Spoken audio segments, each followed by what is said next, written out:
Alright, hello everybody. My name is Eliana Jenis and I will be doing a presentation on William Blake, text and image in the Romantic Age. So a brief overview before we start. Blake is considered one of the most visionary poets of English Romanticism. In addition to painting, he was known around the world for his illuminated illustrations to pair with his vivid poetry. His poetry was mainly influenced by and is about politics, war, art, romance, religion, mythology, and sexuality.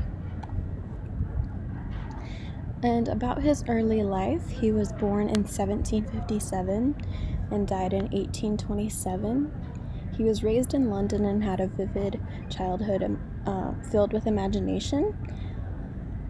He was a divine child described by Andrew Gilchrist, who did a biography on him and said his playthings were the sun, moon, stars, the heavens, and the earth.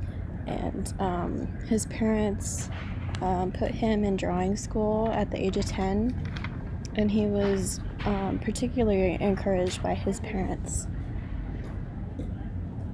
He began illustrating in drawing school and later for published works. A lot of booksellers employed him to illustrate for the Ladies magazine and the famous novel Don Quixote. He first began writing after riots about anti-Catholicism and the war against the American colonists. Blake believed that his writings were of national importance and could be understood by the majority of people. He was actually first published with the help of his friend in 1783. It was called Poetical Sketches, and it was a book about the tyranny of kings, and it was 50 poems. So one of his most famous books, or actually two books, were called Songs of Innocence and of Experience. This was his most famous book of illustration, and it was originally two separate works, but then later publishers, like hundreds of years later, put them together. In his book, this highlighted the two contrary states of the human soul, one being a pleasant, lyrical, Pied Piper kind of poetry, and then the other one was more somber and prophetic bard type poetry. And a lot of his poems in both of these share similar titles, or like exact same titles, but they often carry different meanings, and I'll get into that in a sec.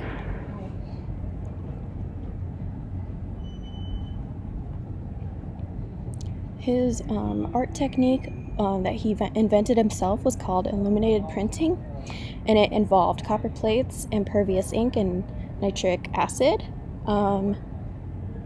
He produced his own text this way, and it was his own invention.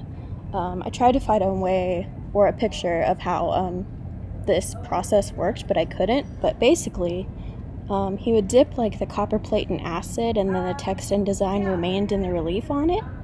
And you could use it to print on paper, and the final copy would be hand-colored.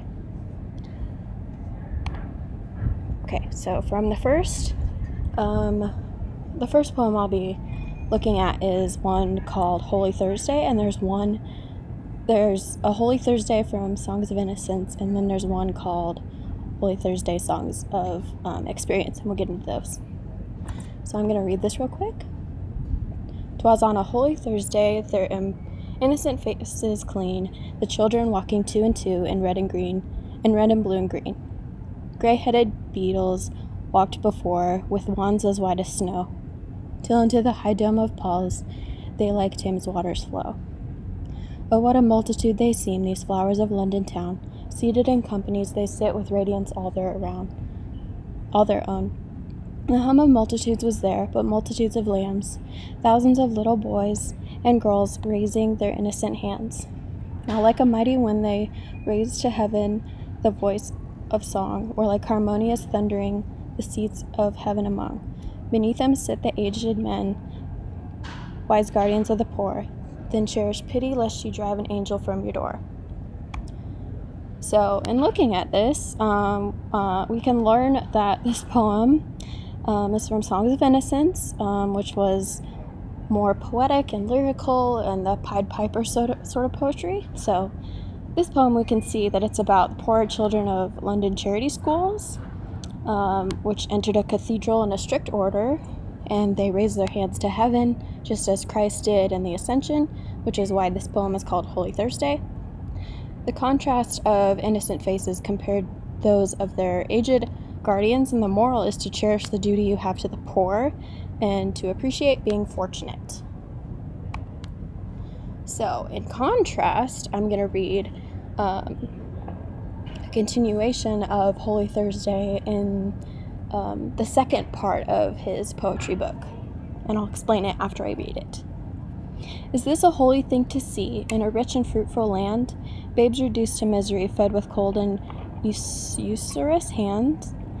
Is that trembling cry a song? Can it be a song of joy? And so many children poor, is it a land of poverty? And their sun does never shine, and their fields are bleak and bare, and their ways are filled with thorns. It is eternal winter there, for where the sun does shine and where the rain does fall, babe can never hunger there, nor poverty the mind appall. So the analysis of this poem, which has the same title from Songs of Innocence, picks up where the other one left off. And this one specifically is about how there's nothing holy about the church service that the children are entering because these children are poor and reduced to misery. So we can see that this poem is the more prophetic and somber one.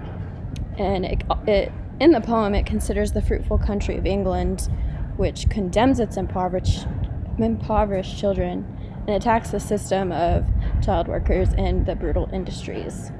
And specifically in that one line, it says, it talks about how the rain and sunshine are no cause for happiness when there are children suffering.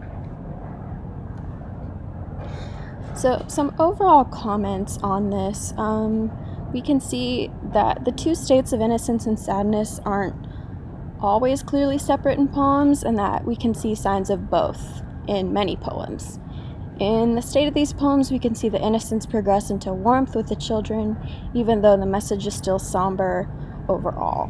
And the golden land, where the sun does shine and the rain does fall, is a land of bountiful goodness and innocence. But even here in this blessed land, there are children starving. So both poems together show the dynamic of the impoverished children, and specifically the system of England where child workers are suffering. And this was a quote by William Blake that I thought was really cool. Coloring does not depend on where the colors are put, but on where the lights and darks are put, and all depends on form and outline and where that is put. I think this quote specifically goes well with the Holy Thursday poems, because they're both very similar, but both give stark contrast to the perspective of child workers, and the reverence of going into the cathedral, and shows the light and dark aspects of it. And here is my works cited. I hope you enjoyed my presentation.